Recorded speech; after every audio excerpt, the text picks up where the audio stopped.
მაღალმთიან აჭარაში კი ძლიერმა თოვლმა ერთ-ერთი მოქალაქის სახლის სახურავი ჩაანგრია შემთხვევა დაბა ხულოში მოხდა. ინფორმაციას მუნიციპალიტეტის გამგებლის მოადგილე ლაშა ბოლქვაძე გვაწვდის. საბედნიეროდ შემთხვევას მსხვერპლი არ მოყოლია თოვლის საფარმა ხულოს სოფლებში 1 მეტრს ქედასა და შუახევში 20-დან 40 სანტიმეტრამდე მიაღწია. მაღალმთიან აჭარაში 10,000 აბონენტი ამ დრომდე ელექტროენერგიის გარეშე რჩება. მნიშვნელოვანი პრობლემებია შექმნილი გადაადგილების კუთხითაც სოფლებში გამოძახებაზე მისვლა უჭირს სასწრაფო დახმარების მანქანებსაც. საგანგებო და გადაუდებელი სიტუაციების მართვის სააგენტოს ინფორმაციით ხულოში დახმარებისათვის ბათუმიდან დამატებით 2 ბრიგადა გაიგზავნა. პაციენტების ტრანსპორტირებაში სასწრაფო სწორედ აღნიშნული ბრიგადები დაეხმარა. მუნიციპალიტეტის გამგეობის ინფორმაციით გზის გაწმენდით სამუშაოებს უამინდობა აფერხებს.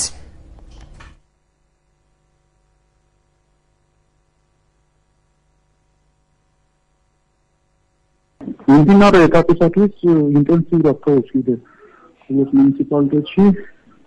შესაბამისად, თოვლის საფარმა დაბაში 40 სანტიმეტრს გადააჭარბა უკვე. სოფლებში კიდევ უფრო მეტი მაჩვენებელია თოვლის საფარის სიმაღლის.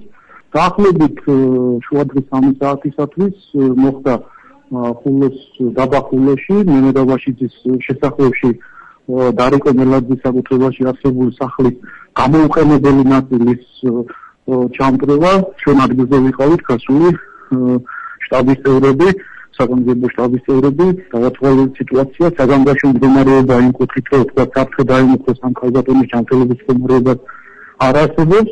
შუახევსა და ხულოში გადაუღებლი დილიდან თოვს, ზემოთიან სოფლებში უკვე მეტრამდე აღწევს თოვლის საფარი, ცენტრში 20-დან 30 სანტიმეტრამდეა, ხულოში ოდნავ მეტი.